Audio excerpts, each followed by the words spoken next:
Hej, jeg hedder Viby Ulsani. Jeg er antropolog, forfatter og fotograf med fotostudie her på Kronborg Slot i Helsingør.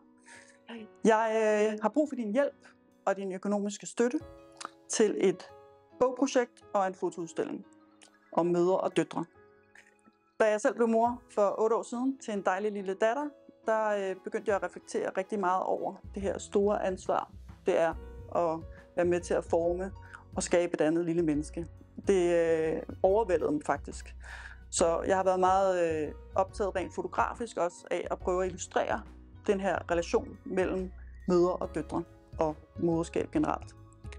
Og så har jeg været så heldig, at der er 15 danske kendte dejlige kvinder og deres dejlige døtre selvfølgelig også, der har sagt ja til at være med i min bog og i min fotoudstilling. Sammen med en journalist, Karen Lødt Larsen, der har vi været hjemme hos de her kvinder og deres døtre. Og der har jeg taget en masse flotte og tankevækkende og fine portrætter og reportagefotos for at prøve at understøtte relationen mellem mødre og døtre.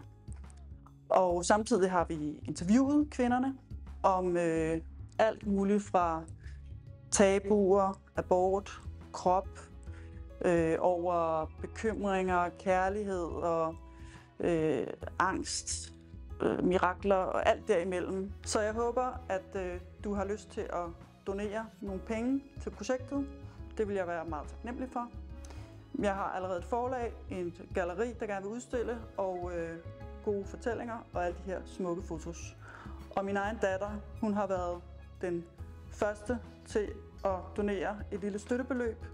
Hun har været i sparebøssen og kom med den her forleden dag med 10 kroner. Så håber du også vil hjælpe. Tusind tak.